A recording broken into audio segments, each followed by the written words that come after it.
Hello and welcome to the first lesson of our module on Avestan. This module has been put together by Benedikt Peschel and myself. My name is Almut Hinze and I research and teach ancient Iranian languages and Zoroastrianism at SOAS in the University of London, where I'm currently leading a research project on the multimedia Yasna, now in its third year. We will publish films of a full performance of the Yasna ritual in India in two-dimensional format as a multimedia application and in virtual reality. We are also preparing text-critical editions of the Avestan text of the Yasna ritual to be published as a series of books. What about you? Well, my name is Benedikt Peschel and I currently do research for a PhD in Zoroastrianism at SOAS University of London. In particular, I work on a text-critical edition of the Ahunavaiti Gatha, which will form part of the project Almut has just spoken about. My other research interests include Indo-Iranian philology and Indo-European linguistics. At this point, I'll leave the stage to Almut to introduce you to the Avesta. In this lesson, we are going to look at the historical, geographical and cultural background of the Avestan language. We shall locate the Avestan language in its historical and linguistic setting. We will also locate Avestan within the Indo-Iranian languages and discuss the historical origins of the Iranian peoples, tracing them back to the Indo-European, Proto-Indo-European. We shall discuss the significance of the domesticated horse and chariot technology in the Sredni stock culture, the expansive Yamna culture, which is usually associated with late Proto-Indo-European, the Andronovo culture and its Indo-Iranian components at the site of Sintashta, the Bactria-Magiana archaeological complex, the expansion of this complex into the Indus Valley, and the arrival of the Iranians traceable in the Yazwan culture of Transoxiana. So, what is Avestan? The answer is simple. Avestan is the name of the language of the Avesta. The Avesta, in turn, is a body of texts which Zoroastrian priests and also lay people recite in a range of different rituals of their religion. We have no absolute dates for any of these texts, but most scholars think that the oldest of them, the so-called Gathas of Zarathustra, were composed around the middle of the second millennium BCE. This makes Avestan not only the earliest witness of any Iranian language, but also places it amongst the oldest attested Indo-European languages alongside Vedic Sanskrit and Mycenaean Greek, and only a few centuries later than the earliest documents of Hittite. Avestan is one of the two directly attested Old Iranian languages, the other one being Old Persian, the West Iranian idiom of the Achaemenid inscriptions. The oldest of these inscriptions dates from 520 BCE. Avestan and Old Persian share a number of linguistic innovations which set their common Proto-Iranian ancestor apart from Proto-Indo-Iranian. Such innovations include the change of an Indo-Iranian S to Proto-Iranian H in the prevocalic and intervocalic position, such as, for example, in the name of the sacrificial plant. You can see that here on the slide, it's the name of the plant Avestan Hauma and Old Persian Hauma, going back to a Proto-Iranian form, Hauma, and to Indo-Iranian, Sauma. So S to H is a pan-Iranian sound change, which sets Iranian apart from the Indian branch. Avestan and Old Persian are the Old Iranian sister languages of Vedic Sanskrit, the language of early Hinduism in India. And you have Avestan here, Old Persian here, and you have the literary language of Vedic and classical Sanskrit here. And of course, alongside Vedic and classical Sanskrit, there are the Vedic vernaculars, out of which the Middle Indo-Aryan Prakrits, etc., developed. The language of the earliest Vedic texts, the Rig Veda, and that of the Avesta are so similar that a Vedic and an Avestan speaker would probably have been able to communicate with one another. The differences between these two languages are chiefly phonetic, while most of the grammar is the same. All the surviving earliest texts of these two traditions are religious. Old Iranian and Vedic descend from a common Indo-Iranian or Aryan ancestor which no longer exists. That's this one here in this rather simplified diagram, because these descendancies are not quite as linear as they are shown here in this diagram. And of course, Avestan and Old Persian, they go back to Indo-Iranian via a Proto-Iranian stage in which occurred changes which all Iranian languages share, such as the change S to H, and the Vedic vernacular and Vedic and classical Sanskrit in turn derive from an intermediate stage of Proto-Indo-Aryan, and that's then descends from Proto-Indo-Iranian.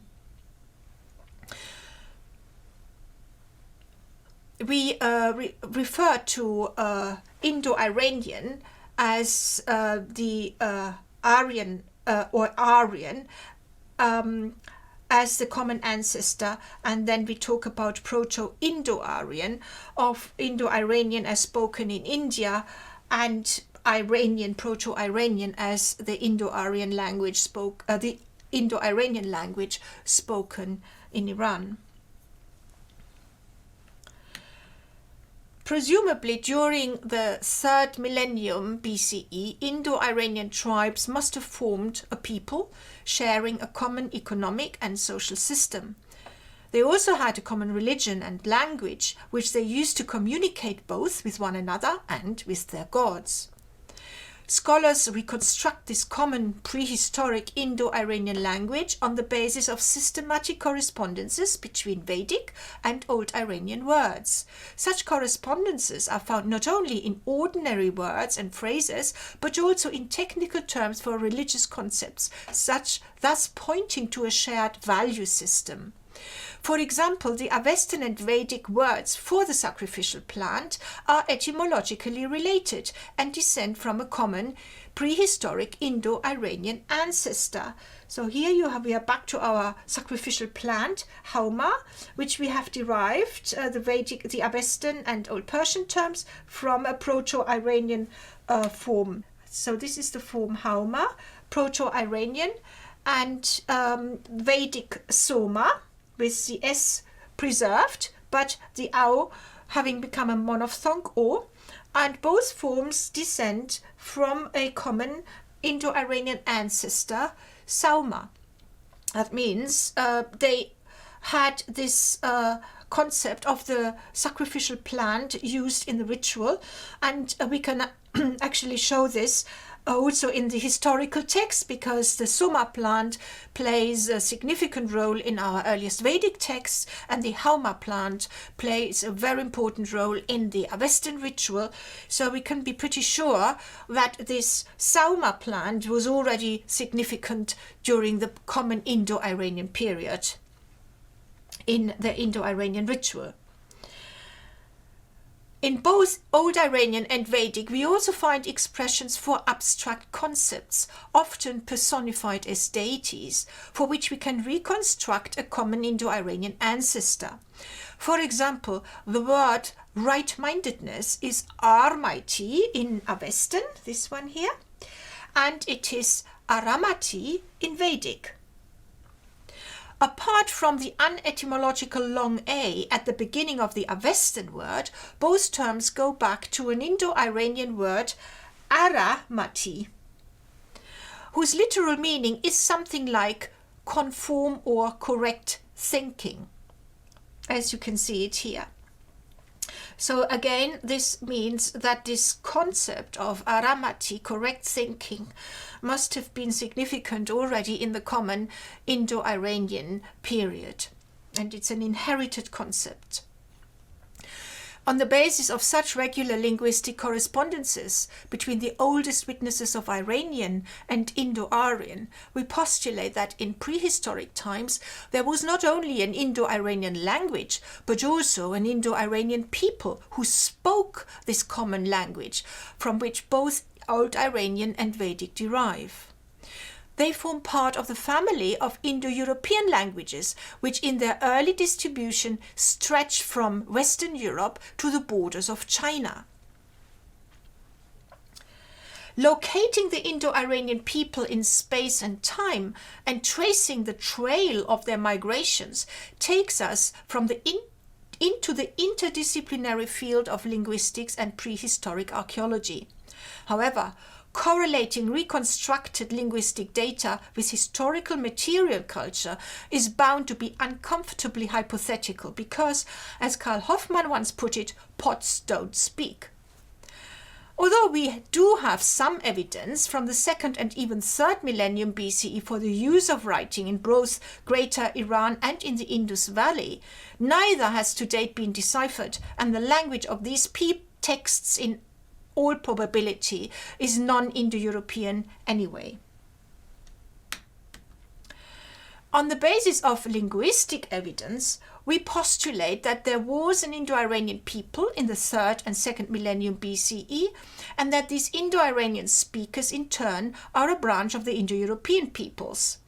The latter presumably split up sometime during the 4th millennium BCE, with the later Anatolians branching off first, and the Indo-Iranians not much later.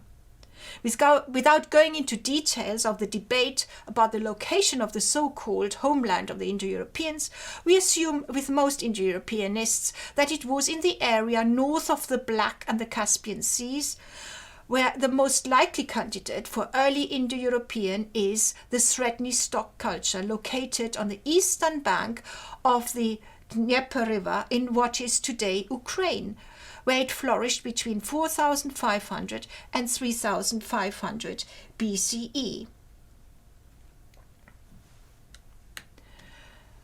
One of the markers of Indo-European culture is the use of the domesticated horse and of equipment related to it. The Pontic Caspian steppes were home to wild horses, and their domestication seems to have started around 4000 BCE. The earliest evidence for the domestication of the wild horse comes from Derevka, a site in the Sredny Stok culture. And you can see it here, marked. One of the uses of the horse was to draw a light chariot with spoked wheels. We know about this from the vocabulary in a wide range of Indo-European languages, which allow us to reconstruct the Proto-Indo-European words for horse and for chariot, and for other terms relating to this technology. This diagram illustrates the wide distribution of the vocabulary for the solid and the spoked wheel, the thill, the axle, and the word for to travel, convey in a vehicle, in the Indo-European languages. The fact that these words are etymologically related indicates that they are inherited from the Proto-Indo-European language. Some of the earliest texts in Indo-European languages, in particular the Homeric poems, the Avesta and the Vedas, refer to the horse-drawn chariot used by chieftains in warfare and in chariot races. The Oxus treasure, which dates from the Achaemenid period and was found by the Oxus River in 1877, has provided a gold model of a horse-drawn chariot. It illustrates what we read in the texts, namely, the chariot provides space for the charioteer, whom you can see here, who is holding the reins. This is the charioteer, and it carries the warrior, this man here, carries him into battle to fight, and, most importantly, to carry the warrior out of battle again to escape. The horse-drawn chariot was also used for hunting, as illustrated on this Achaemenid seal impression. The domesticated horse and the horse-drawn chariot provide a rich repertoire of imagery which we find in the early texts of the Indo-Iranians and which we encounter when we discuss a sample text of the Avesta. Around 3500 BCE, the Yamna culture developed out of the Sredni stock culture. The Yamna culture is characterized by an expansion eastwards into the vast grasslands of the Pontic Caspian steppes, possibly aided by the use of the domesticated horse. The expansive Yamna culture is widely associated with late Proto-Indo-European. It is characterized by wheeled technology, stock breeding, and the use of the domesticated horse in both daily life and in ritual. From the early 3rd millennium BCE onwards, eastern parts of the Yamna culture gradually developed into the Andronova culture, which appeared around 2200 BCE in the South Russian steppes between the Ural and the Irtysh rivers. Scholars widely associate Indo-Iranian tribes with this culture. The Andronovo cultural horizon includes several subcultures, one of which is the Sintashta Petrovka Archaim culture of the southern Urals in northern Kazakhstan. This culture flourished in 2200 to about 1600 BCE. In the western Siberian plains between the upper Ural and the upper Tobol rivers, southeast of the Ural mountains, Russian archaeologists found what has been interpreted as possibly earliest attested traces of Indo-Iranian material culture and even of Indo-Iranian beliefs. The sites are dated between 2100 and 1900 BCE and have fortified settlements, chariot burials, and extravagant animal sacrifices as their defining aspects. The most important of them is a cemetery on the bank of the Sintashta River, as marked here on this map. In 5 out of the 40 burial pits found at Sintashta, the deceased were accompanied by carts or chariots with spoked wheels and by horses. The site also yielded evidence for a fire cult and remnants of horse sacrifices. For example, grave 30 is a burial of a charioteer accompanied by the spoked wheel of a chariot, the head and the lower limbs of a horse, and of weapons, and by weapons. So here, as it's marked in this image, you can see the bones of the charioteer with his armory, and there are the limbs of a horse, here a horse skull, and here another horse, and there are traces of wheels here, wheel imprints. The tomb is an underground house held up by posts sunk into the earth. Here on this slide you see another impression of a wheel from another burial in Sintashta, and here you can clearly see the spoked wheel.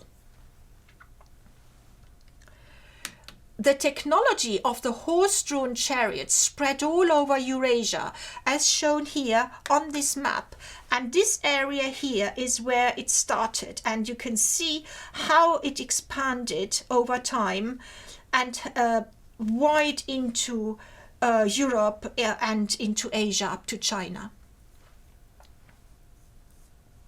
Thus we find it in the late 2nd millennium BCE in Susa, and that's illustrated by this spoked wheel on display at the National Museum of Iran. Going back to our Sintashta site, the way the tombs are built has been interpreted in the light of religious practices recorded in the Rig Veda and the Avesta. The graves seem to provide a rare instance where it appears possible to correlate archaeological and literary evidence, a very rare case. For example, the Sintashta burial pits are constructed like houses, sunk into the ground, just as described in one of the funeral hymns of the Rig Veda. And I've given you the text here, where we read in Rig Veda, book 10, hymn number 18, verses 10 to 13. Creep up, this is a funeral hymn, so it's the deceased who is being addressed. Creep upon this Mother Earth, the broad earth of white expanse, who is very kindly, the young girl, soft as wool, for the one who gives priestly gifts. Let her protect you from the lap of dissolution. Arch up, earth, do not press down. Become easy to approach for him, easy to curl up in. Like a mother her son with her hem, cover him, O earth. That's the deceased. Let the earth stays arching up, for let 1,000 house posts be fixed in her. Let the house be dripping with ghee. Let it always be sheltering him there.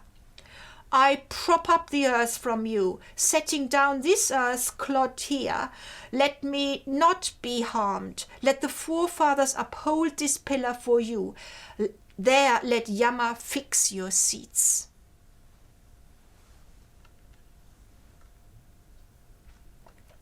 The correlation between the text passage and the Sintashta graves represents a very rare example for archaeological finds seemingly illustrating what we read in the texts.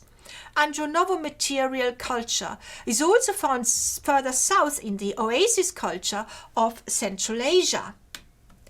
In recent decades, the urban oasis cultures of Bactria and Margiana have played an increasingly important role in the reconstruction of the migration of the Indo-Iranians.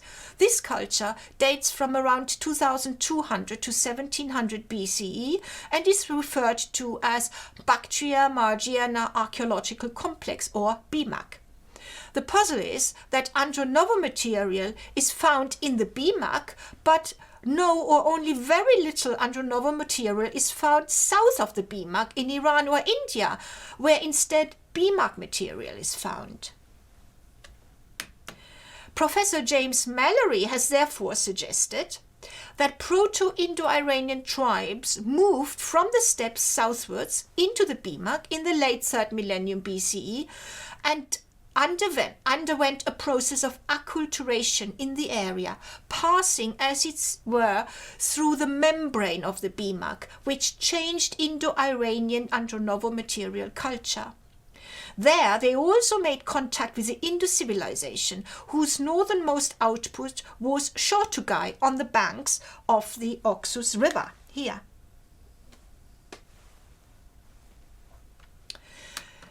This hypothesis seems to be borne out by a range of cultural words which have no etymology in Indo-Iranian languages and which could have been borrowed from the non-Indo-European urban oasis cultures of Central Asia.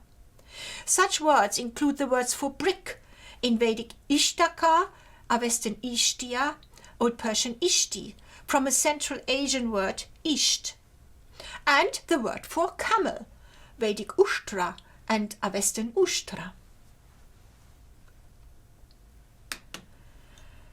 Subsequently, we find BMAC material, including graves, in Baluchistan and in the Indo-Iranian borderlands at sites such as Mehergar, Quetta, and Sipri.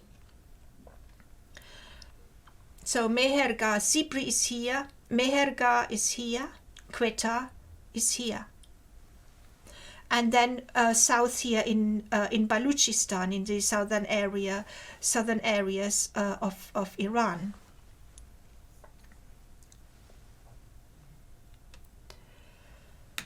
The southward and eastward spread of BMAC materials has been linked to the movement of people, and in particular of Proto-Indo-Aryan speakers. The later Rigveda people would have entered the subcontinent coming from the northwest via the Kabul Pass, as you can see here marked on this map. In addition, other tribes may possibly have passed through what is today Afghanistan and then via the Bolan Pass into the Indus Valley, so further to the south via the Bolan Pass here. This is suggested by a common hydronymy in the Indo-Iranian borderlands, although the Avestan terms denote lands while the Vedic names refer to rivers. In particular, the name of the Vedic river Sarasvati, this name here,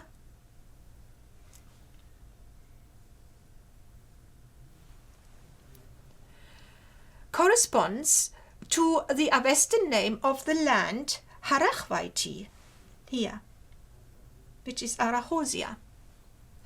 And the river Sarayu, which is today's Sarchu River in Uttarakhand, here it is here, but it's marked here, but it's also goes back further up to the north. So this river here is the etymological cognate of Avestan Haroiva, this name here, the name of the region of Herat. The civilization of the Bimak disappears at the end of the Bronze Age around 1700 to 1500 BCE, and this is then followed by profound cultural changes in Margiana and southern Bactria. These changes result in the so-called Yaz culture, whose three phases are dated between 1500 and 300 BCE. That means it stretches up to the arrival of the Greeks, Alexander.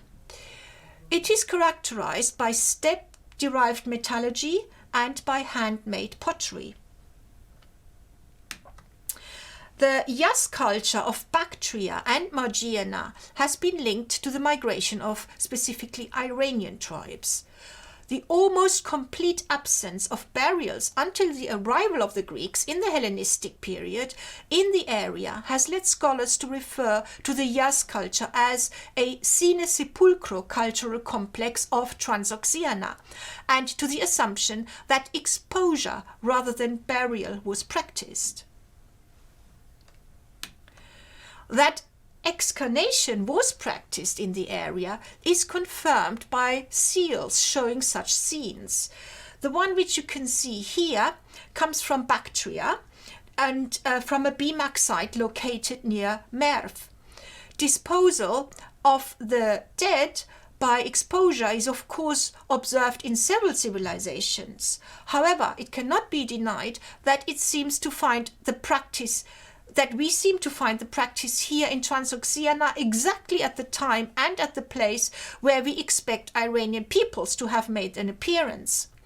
One may then go one step further and suggest that the practice of exposure had a religious underpinning, which is characteristic of Zoroastrianism and of the people whose sacred texts were the Avesta. That means they refused to bury their dead because they didn't want to pollute the earth. They did not submerge them into water, and they did not burn them either. What we do find, however, are secondary burials, and this is consistent with a Zoroastrian practice, as they would then put the bones into astodans, into containers for bones, and then bury those. But this would have been the excarnated bones. So much for today. In our next session, we shall look more closely at what makes up the Avesta. Thank you very much for watching, and I hope you enjoyed it.